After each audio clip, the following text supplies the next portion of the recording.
nightmares in my head. I fear that the thoughts build up until I can't hear, that my mind fills up into a creature, and it haunts me somewhere much deeper. Anxiety, filling up every space, no privacy. And silently, it could build and build until you finally see. Whoa, it's taking over, damn no closure, moving closer. No exposure, I just wanna be a loner. Some can't stay sober, looking over all their shoulders, like moving boulders just to get out of the home. It sucks, I've had enough, I don't wanna feel the stuck under the rug, all my problems that I shove. I got nightmares in my head, I fear. Today we're going to be talking about the Immortal Sorc build. The build revolves around a new Uber item called the Melted Heart of Selig. Basically, what the amulet does it shifts whatever damage you might have taken towards your mana pull instead of your health pull. Technically speaking, 3 resource for every 1% life that you might have lost. Meaning, if you have 10,000 life and a monster hits you for 1,000 damage, you take 0 HP loss but instead lose 30 mana. I'm almost positive that these values are after damage reduction, armor, and elemental resistances have been taken into account. Monster level is also calculated in the mix, which makes it more complicated. But at the end of the day, we are only stacking as much damage reduction and elemental resistances for the purposes of this video. And that said, we are going to sacrifice a good amount of damage for a godly level of damage reduction, as will be practically immortal for the current content. Fortunately, we have the Ball of Lightning skill, which is currently an outlier in terms of damage. Hence, we're going to use that same skill for our gameplay demonstration as we approach the release of the Abattoir of Zir. What we do know so far is that we have to keep our armor capped, and at level 25, for example, monster level is going to be 179. Mobility isn't going to be top priority since we're expecting monsters to be spawning as opposed to having to walk around and search for them, and the same goes for the bosses as well. Remember that this would be a timed event. In other words, we'll be needing an optimum balance between toughness and damage, but we'll have some wiggle room, which I'll be mentioning towards the end of the video. In this game, we're either healthy or injured, and we'll be focusing on the injured status as we have a very interesting perk whenever we are injured. Just like the tooltip says, having your HP less than 35% of your max life is considered being injured. Boots and pants can roll an increased damage reduction whenever we are injured, and these things can roll to a whopping 43% damage reduction for both the pants and the boots. Moreover, the Vampiric Power Resilience provides a 1% damage reduction for every 2% life missing. If we're able to miss 80% HP, for example, that'll give us around a 40% damage reduction extra. Note that the term damage reduction applies to both elemental damage and physical damage. Our next strategy is stacking as much mana as we can. The maximum mana is 229, that's 100 from the base. Static Search Board gives another 16, Elemental Summoner Board at 20, Helm at 20, Ring at 14, the Selig Amulet by itself gives 30 mana.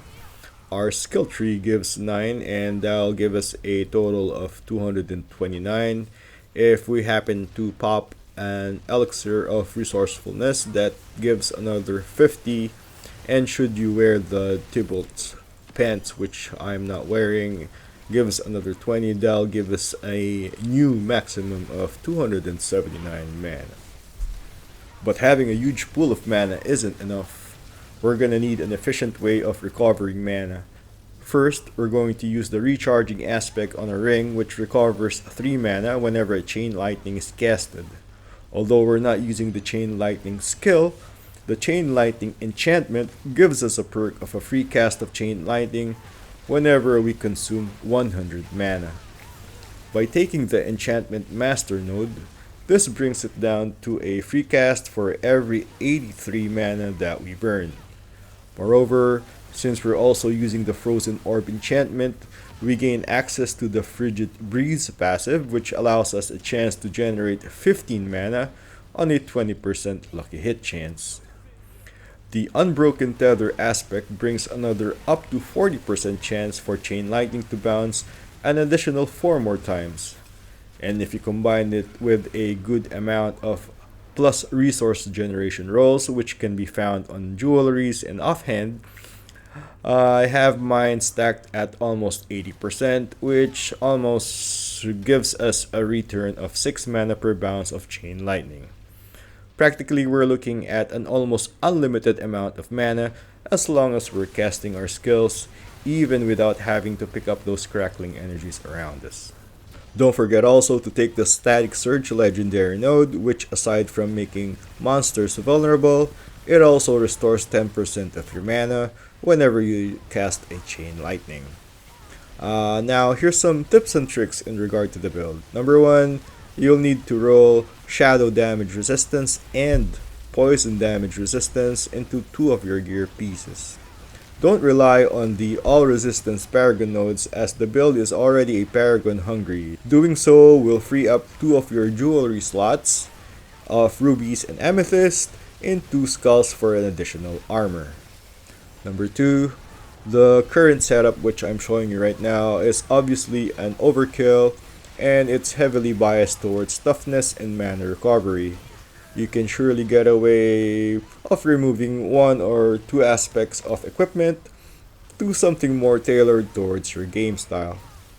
Number 3, you can prepare the injured status before entering the Nightmare Dungeon by simply removing the Selig Amulet and engage some low-level monsters in the open world to take around 80% off of your HP. Number 4, you can go fire or cold path depending on your preference. I prefer cold since I'm using the shatter passive for quickly cleaning up trash mobs. The Iceborne's passive provide around 40% damage reduction to chilled enemies, which is around the same amount as the Fireboard gives to burning enemies. The only downside is that chill doesn't apply to bosses, so you might want to take this into consideration. Number 4, most importantly, don't forget to hit that subscribe button if you enjoy this content. I'll be updating the build and show you some full gameplays as we get nearer to the release of the Abattoir of Zir. And I'll be posting a build planner as well once I finally finalize the Paragon board, which I'm practically almost changing after a run or so. I don't want to turn this into a half-hour video, and I'll just simply include the best possible rolls on your equipment that will be on the planner that I'll be attaching. Again, thank you guys for watching the video. Good luck on your enchantment rolls and goodbye for now.